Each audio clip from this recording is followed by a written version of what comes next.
За Японы уран зохиолын тухай ярьж байгаа учраас би тэгэхээр Юнеско Акутагавын тухай ярих нь зүйтэй.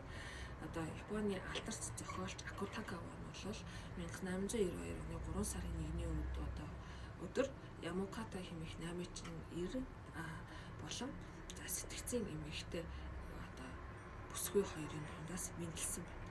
Тэгээ яагаад энэ зүйлийг онцолж байна гэхээр Акутагавын нэг сонин зүйл нь өөрөө юу байсан гэхээр хятадуудын хувьд бол за ер нь хятад Япон тийм ээ. За энэ дорн тохны соёлын хувьд бол луу гэдэг өөр маш сүр хүчийг бэлэгддэг юм бэлэгдэл зүй юм тийм ээ. Тэгэхээр Акутагавын нэг сонин баримт нь луу сарын луу өдрийн луу цагт бол ингэж мэндэлсэн учраас энийг нь бэлгшэн луу буюу Юнеско хэмээх нэрийг хайрлаж ирсэн юм байна. За Рю луу гэсэн ийм утгатай нэр байдаг юм байна. Тэр дэлхийн уран зохиолын төвөнд нэгэн хүчрэхэг луу болж мэндэлсэн ч гэж бас судлаачид үгээр тэмдэглэсэн байдаг. Юнеско 9 сартад байхад нь ихэнх өвчнөд дамжиж хууль болон Японы үндэсний ёс заншлын дагуу түүнийг Нагасаки Токио хотын барилгын хэлтсэнд дарах бол Акутагава Митакад өөрчлөлсөн байна. За ийм ирээдүйн их зохиолч Акутагавын овог авч Японы соёл урлагийг их үнэлж нарийн мэддэг нийслэлийн уугуул иргэний ганц хүү болж хотын төвийн эртний төв дурсгалаар баян хот зэ хэмээх эртний төв дурсгалаар ямтны дүүрэгт амьдрах болжээ. Акутагава нь эртний Японы домог түүхэн их сурвалж за ялангуяа бол Конжука, Моногатари зэрэг хэмээх энэ зүйлээр тулгуурлан орчин үеийн сэтгэл зүйн гүнзгийг анализ хийсэн өгүүлбэр дээр бол нэлээдгүй алтарсан.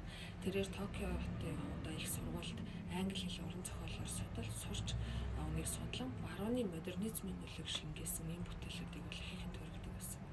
За гэвч амьдралынхаа сүүлийн үед сэтгэлийн хямралд орж 35 настай амиа хорлсон. Түүний бүтээлүүдэд орших гүн гуныг айдас хүний дотоод зөрчлийг бол улам тодруулан харуулдаг нь түүний амьдралын зандалтайгаас холбоотой байх нэ.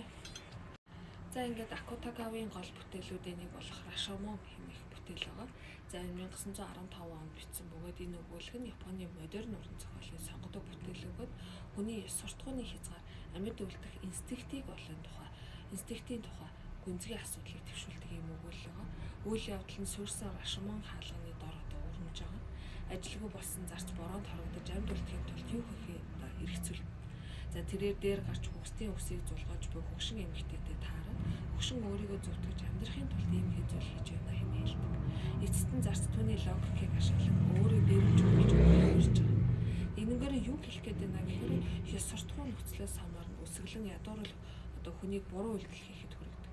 Амьд үлдэх зүйн ёс зүй хүн амьдрахын тулд хэр хол явахаа гэх зэрэг энэ харьцангуй үнэний тухай энэ Рашомон зохиол төр өгүүлж байгаа. Тэгээ энэ бол юу вэ гэхээр тэр нас орсон хүмүүсийн үсийг цуглуулж ингэж зардаг байсан юм юм. За энэс үүдэл санаатаагаар Рашомон хэмээх гол төрийн үйл явдал өрнөж байгаа. Энэ ч бас нөгөө Японы яг тухайн үеийн амьдрал нийгмийг бас хурцаар бас ил тодор ингэж шүмжилж юм нэгсэндээ хүн төрөлхтний тийм ээ амьдралд баймгүй за юм ёс зүйн үйлдэлээр гаргаж ирж байгаа бас их сонин туршлал болж байна. Дараагийн зохиолч бол Нацуме Сосаки байгаа. Нацуме Сосаки нь бол Японы ойр үеийн утга зохиолын төвөнд реалист үзлийн утга зохиолын шалгарсан зохиолч гэж үздэг.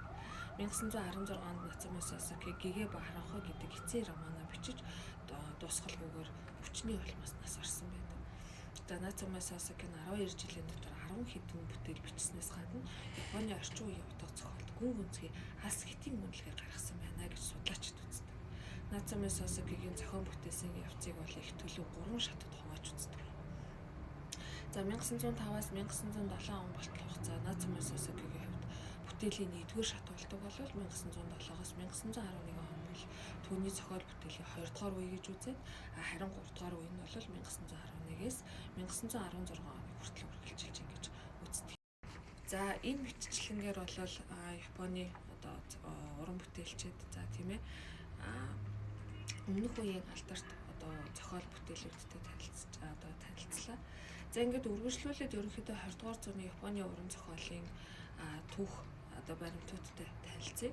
За ингээд 1900 Японы уран зохиол ерөнхийдөө бол 1941 оны Америкийн нэгдсэн улсын Тэнгисийн цэргийн хүч, 1945 оны их газар зөвлөлтийн цэргийн хүчинтэй мөргөдөлтөн ялагдсанаар бол дайны бодлого нь үндсэндээ сүрсэн байдаг.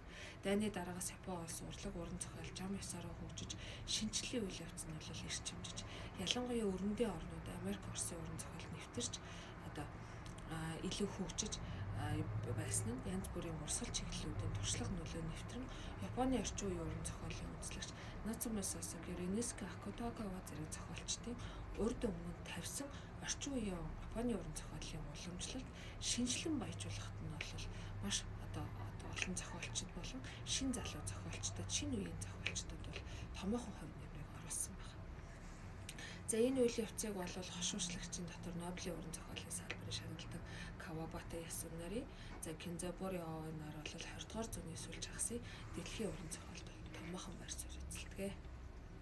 За ингээд 20 дугаар зууны дунд үед хамаарах Японы орчин үеийн уран зохиол, за постмодернизмын дэлгэрлийн үеийг бол тэр Эдагава Рампо хэмээх жинхэнэ нэр нь бол Тара Хиро хэмээх зохиолч эзэлдэг. За энэ хүн бол Рембог шүтэн биширдэг байсан тул Японы дуудлагаар нь Рампо уулан гэж алтарсан байна. За харахууд нөхцөн мангас зэс зурагтай аялагч хүн санал ороолонгийн тоглоом зэрэг сонирхолтой бүтээлээр ялгарч сэтгэл зүйн уран сэтгэмжийн зохиолоор бол Акутагавын шагнал хүртсэн юм хүн.